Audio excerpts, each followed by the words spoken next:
Bueno, a ver, me equivoqué. Esto era Canciones de la Granja. Cuando nos fuimos de la pantalla del 7, nos fuimos con las canciones de la granja. Esto sigue las canciones de la granja. Y lo que yo les mostraba, no era esto exactamente. ¿Tenés alguno, Javi, de los Baby Go a mano? ¿No? ¿Llega el sonido? Ahí está. Bueno, ahí tenemos los Baby Go. ¿De quién es el Baby Go? ¿De Marley? No. ¿De Beatles? No. ¿De quién es? De los redonditos, de los redondos de ricota. Bueno, maravilloso, les agradezco mucho. Todo este material para el Día del Niño, que por supuesto tiene un sonido especial, que llegan a las sensaciones más especiales de los bebés, está en BPM Almacén de Música, en Drago 74. Gracias, José, como siempre, con maravilloso material. A ver, a mí me gustaría retomar si hay factores desencadenantes en el tema de las fobias, porque yo en alguna época de mi vida la tuve y tuve un factor desencadenante, pero esa fui yo. Yo creo que no hay que copiarse, siempre lo decimos, ¿no? Cada uno es único y irrepetible. Ni hablar, en realidad en todo desarrollo de un trastorno siempre hay un factor desencadenante que en general tiene que ver con una situación estresante, ¿sí? Con un nivel de estrés que está por encima de las posibilidades que la persona tiene, exactamente, de manejo. Pero como te planteaba un poquito antes, el hecho de que haya un factor desencadenante no explica en sí mismo, es decir, es necesario pero no suficiente para que se desencadene este trastorno de pánico, ¿sí?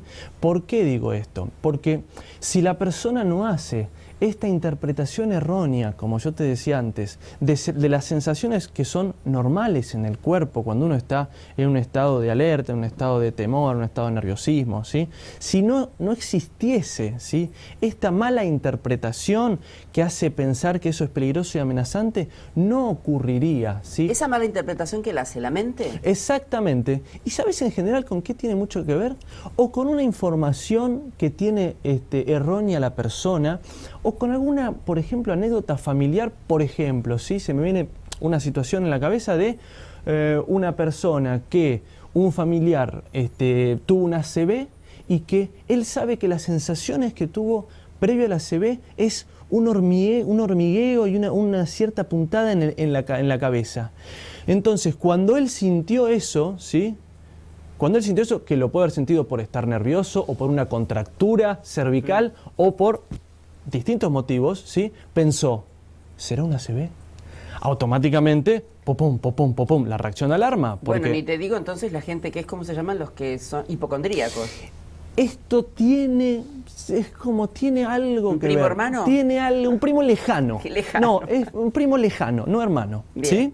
¿Sí? O por ejemplo, algún familiar falleció de ataque cardíaco, ¿sí?, y arrancó con palpitaciones y dolor en el pecho, ¿sí? Sabe la persona, después desconocemos cómo fue, pero la persona tiene eso en su mente. Entonces, cuando le ocurre que él tiene estas palpitaciones, se le viene el pensamiento es un pensamiento automático que no controla, ¿sí?, de, ¿no será un ataque cardíaco? ¿Sí?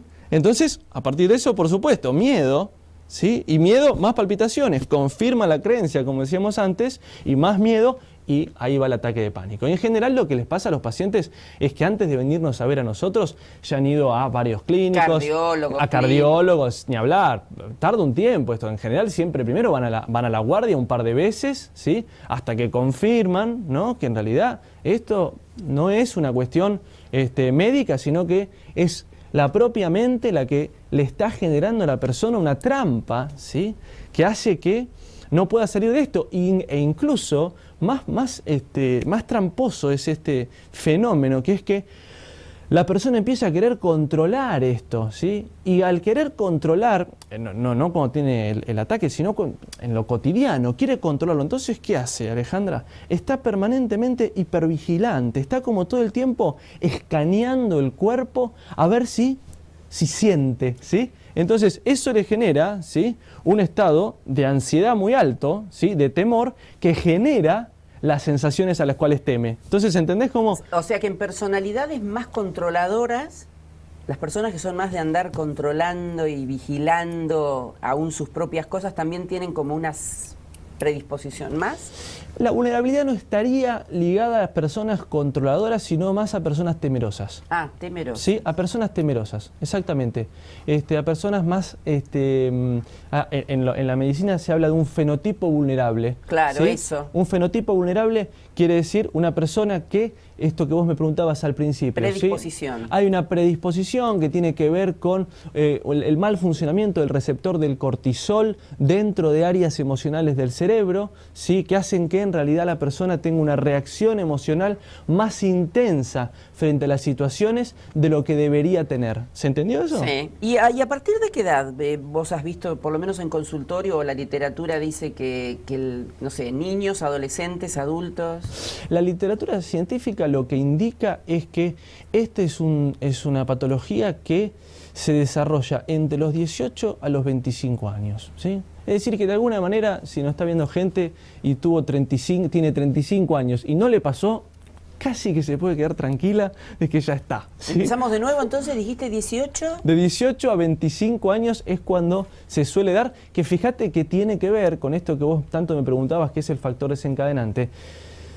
Tiene que ver con algo que no es casual, que es que entre los 18 a los 25 años hay un aumento de la complejidad de la vida que es muy importante, ¿sí? El joven sale, ¿sí? De una situación mucho más sencilla, que es el secundario, la casa de los padres, y de pronto se encuentra con un mundo donde de pronto hay que tener, porque es de pronto, hay que tener una vocación, hay que saber qué quiero hacer de mi vida, hay que saber qué quiero estudiar, me tiene que ir bien en eso, que implica una dificultad mucho mayor que la que estoy acostumbrado. Entonces, todo eso es hay que tener cierta experiencia sexual, de que hay que encontrar pareja, ¿sí? Y formar cierto vínculo. O sea, la verdad que la cantidad de expectativas que tenemos sobre el chico de 20 y pico de años, ¿sí? Es mucho mayor que la que tenemos del chico de 17, de 16. Entonces, ya lo vuelvo a ejemplificar con una olla a presión. Claro. Entonces, evidentemente algo, ¿sí? De esa complejidad a la que está enfrentando lo pone vulnerable, ¿sí? A sentir un estrés tal que genera un poco de estas sensaciones, que si son mal interpretadas, terminan desencadenando estos ataques de pánico, ¿sí? Que son, como decíamos, en realidad muy desagradables, pero no son peligrosos y pasan, y hay que aprender a interpretarlos bien para aprender a manejarlos. Y sin copiarnos, todos tienen solución. Algunos tardarán más, otros tardarán menos, pero sí, en general el camino se allana. Los pacientes que solo sufren de esto, porque en realidad digo esta aclaración porque hay personas que tienen un trastorno mucho más profundo y también tienen trastorno de pánico, ¿sí? Entonces, claro, nos vienen a ver al consultorio y escucharon que dijimos tratamientos breves. Claro. En realidad es un tratamiento más profundo porque vamos a apuntar a un cambio más estructural. Somos iguales y ¿sí? cada uno va con lo Claro, suyo. pero la persona que solo vive esto, ¿sí? Que solo tiene este trastorno, en realidad se resuelve alrededor de 20 sesiones. Hoy en día eso se resuelve. Antonio, nuevamente te digo muchísimas gracias. Ha sido un placer tenerte con nosotros. A ustedes. Que se te pase la gripe que tenés. Así que nuevamente también te agradezco que hayas venido con gripe incluida.